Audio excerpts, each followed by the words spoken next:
Raju sir ಏನೋ ಹೇಳ್ತಾ ಇದ್ರಿ ನೀವು ಮಾತಾಡುವಾಗ, ಹೇಳಿ ಸರ್. ಇವತ್ತು ಅದೇ ಇವತ್ತು ಇವರಿಗೆ ಉಲ್ಲೇಖ ಮಾಡ್ತಾ ಇದೀವಲ್ಲ, ಇವ್ರಿಗೆ ಇನ್ನೂ ಏನೂ ಅರ್ಥನೇ ಆಗಿಲ್ಲ. ಮೋಸ್ಟ್ಲಿ ಅವ್ರಿಗೆ ಈ ಟ್ವೀಟ್ ಮಾಡಿರ್ತಕ್ಕಂಥ ಏನು ಒಂದು ಇದಿದೆಯಲ್ಲ ಮಾಹಿತಿ, ಅದನ್ನೇ ಇವ್ರು ತಪ್ಪಾಗಿ ಅರ್ಥೈಸ್ಕೊಂಬಂದ್ರು ಅಥವಾ ಇವರು ಪುರುಷರು ವಿರೋಧವಾಗಿ ಇಲ್ಲಿ ಕೂತಿದ್ರು ಗೊತ್ತಿಲ್ಲ. ಆಗಲಿ ಮೇಡಮ್, ಇದು ನಾವು ಅವರು ಈಗ ಈ ಕಾಲರ್ ಕೂಡ ಹೇಳಿದ್ರು, ಪಕ್ಕದಲ್ಲಿ ದಿವ್ಯಾ ಮೇಡಮ್ ಇದ್ದಾರೆ, ದಯಮಾಡಿ ಏನೋ ಒಂದು ತಾವು ಆಮೇಲೆ ನೋಡಿ ಮೇಡಮ್ ಅವರ, ದಯಮಾಡಿ ನಿಮಗೆ ಒಂದು ಪುಣ್ಯ ಬರುತ್ತೆ, ಏನೋ ಒಂದು ಇವರು ಮನಸ್ಥಿತಿ ಬದಲಾದರೆ ಸಾಕು. ಯಾಕಂದ್ರೆ ಯಾರು ಪರ ವಿರೋಧ ಬೇಡ, ಈಗ ಮನಸ್ಥಿತಿ ಬದಲಾಗಬೇಕು. ಯಾರ ಮೇಲೆ ಏನು ತಪ್ಪಾದಾಗ ಯಾರು ಖಂಡಿಸ್ಬೇಕು ಅನ್ನೋದು ಇವ್ರ ಮನವರಿಕೆ ಆದರೆ ಸಾಕು. ಆಮೇಲೆ ಮೇಡಮ್ ಅವರೇ, ಇವತ್ತು ಏನು ಇವು ಮಾಧ್ಯಮಕ್ಕೆ ನೋಡಿ, ಎಷ್ಟೋ ಜನ ಕಾಲರ್ಗಳು ಕರೆ ಮಾಡಿದಾಗ ಹೇಳ್ತಾ ಇರೋದು ಒಂದೇ ಪ್ರಶ್ನೆ, ಎಲ್ಲರೂ ಕೂಡ ಖಂಡಿಸ್ತಾ ಇದ್ದಾರೆ, ಒಬ್ಬರು ಕೂಡ ಅವ್ರ ಪರವಾಗಿ ಮಾತನಾಡಿಲ್ಲ. ಇಲ್ಲಿ ನಮ್ಮ ಪಕ್ಕ ಕೊಡ್ತಿರ್ತಕ್ಕಂಥ ಒಬ್ಬರು ಮಹಾನ್ ವ್ಯಕ್ತಿ ಮಾತ್ರ ಅವ್ರ ಪರವಾಗಿ ಮಾತಾಡಿದ್ದಾರೆ.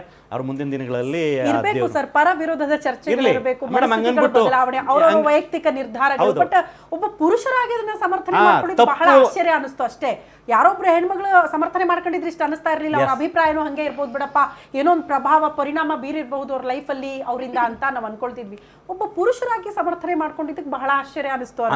ಆಮೇಲೆ ಅವರು ಮಂಡ್ಯದ ಹೆಣ್ಮಗಳು, ಈಗ ಪಾಪ ಕರೆ ಮಾಡಿದಾಗ ನಾನು ಕೂಡ ಮಂಡ್ಯದಲ್ಲಿ ರೈತ ಕೂಡ ಹೌದು, ಅಂತ ಮಂಡ್ಯ ಅಂದ್ರೆ ಇಡೀ ಇಂಡಿಯಾನೇ ತಿರುಗಿ ನೋಡ್ತಕ್ಕಂಥ ಅಂತಹ ಒಂದು ಒಳ್ಳೆಯ ಪ್ರದೇಶ ಅದು.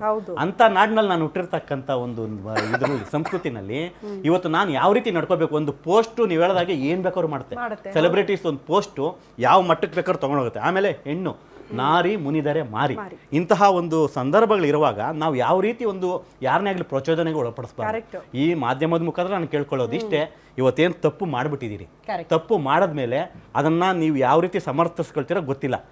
ಎಲ್ಲರ ಏನು ಪುರುಷರು ನೀವು ಬಂದು ಈ ಮಾಧ್ಯಮದ ಮುಖಾಂತರ ತಾವು ಈ ಒಂದು ಕ್ಷಮೆಯಾಪಣೆ ಮಾಡಿದ್ರೆ ಮಾತ್ರ ಈ ಒಂದು ಅಂದರೆ ಪುರುಷರು ಯಾವ ರೀತಿ ಇದನ್ನು ಮುಂದಕ್ಕೆ ತಗೊಂಡೋಗ್ತಾರೋ ಗೊತ್ತಿಲ್ಲ. ಮುಂದೆ ಈಗಾಗಲೇ ಕಾಲೇಜುಗಳಲ್ಲಿ ಸ್ಟಾರ್ಟ್ ಆಗಿರುತ್ತೆ, ಯಾಕಂದ್ರೆ ಟೀಸ್ ನಡೆಯೋದೇ ಕಾಲೇಜುಗಳಲ್ಲಿ. ಈಗಾಗಲೇ ಒಂದೇ ಒಂದು ಪಾಪ ಹೆಣ್ಣು ಮಗಳು ಒಂದು ಹುಡುಗನಿಗೆ ಏನಾದರೂ ನೀನು ರೇಪಿಸ್ಟ್ ಆಗಿ ಅಂದ್ಬಿಟ್ರೆ ಮುಗ್ದೋಯ್ತು, ಅಲ್ಲಿ ಅವರು ಯಾವ ರೀತಿ ಏನೇನು ಹಾಕ್ಬಿಡ್ತೋದೋ ಗೊತ್ತಿಲ್ಲ. ಇಂಥ ಒಂದು ಪರಿಸ್ಥಿತಿನಲ್ಲಿ ಇರುವಾಗ ಎಚ್ಚೆತ್ಕೊಂಡು ದಯಮಾಡಿ ರಮ್ಯಾ ಮೇಡಮ್ ಅವರೇ, ನೀವು ನೋಡ್ತಾ ಇದ್ರೆ ಅಥವಾ ನೋಡದೆ ಇಲ್ದಿದ್ರೆ ಯಾರ ಹತ್ರ ಆದರೂ ಕ್ಲಿಪ್ ತರಿಸ್ಕೊಳ್ಳಿ, ಈ ಒಂದು ಗ್ಯಾರಂಟಿ ನ್ಯೂಸ್ದು ದಯಮಾಡಿ ಎಚ್ಚೆತ್ಕೊಂಡು ಈ ಕೂಡಲೇ ನೀವು ಕ್ಷಮಾಪಣೆಯನ್ನ ಮಾಡಬೇಕು. ಇಲ್ಲಾಂದ್ರೆ ಈ ಒಂದು ಅಭಿಯಾನದ ಮೂಲಕ ಈ ಒಂದು ಹೋರಾಟ ನಾವು ಕೂಡ ಕ್ವಿಕ್ ಆಗಿ ಅರುಣ್ ಸರ್ ಕ್ವಿಕ್ ಆಗಿ ಒಂದು ಲೈನಲ್ಲಿ ಒಂದು ರಿಯಾಕ್ಷನ್ ಕೊಟ್ಬಿಡಿ. ಒಂದೇ ಒಂದು ರಮ್ಯಾ ಅವರು ಪುರುಷರ ವಿರುದ್ಧವಾಗಿ ಹೇಳಿಕೆ ಕೊಟ್ಟಿಲ್ಲ, ಪುರುಷರ ಸಪೋರ್ಟ್ ಅಲ್ಲೇ ಕೊಟ್ಟಿರ. ಅವ್ರು ಒಂದೇ ಕೇಳ್ತಾ ಇರೋದು, ನೋಡಿ ಯಾರೋ ಒಬ್ರು ತಪ್ಪು ಮಾಡಿದ್ರೆ ನೋಡಿ ಎಲ್ಲಾ ಗಂಡಸರು ನಾವು ಅಪವಾದಿ ಅಂತ ಹೇಳಕ್ಕಾಗುತ್ತಾ ಅಂತ ಹೇಳಿ ಪ್ರಶ್ನೆ ಕೇಳಿದ್ರು ಅಷ್ಟೇ. ಹೊತ್ತು ಅವ್ರ ಗಂಡಸರ ವಿರುದ್ಧವಾಗಿ ಯಾವತ್ತು ಹೇಳಲಿಲ್ಲ ಈ ಇದ್ರಲ್ಲಿ. ಅವ್ರ ಗಂಡಸರ ಪರವಾಗಿ ಇದು ಮಾಡಿರೋದು.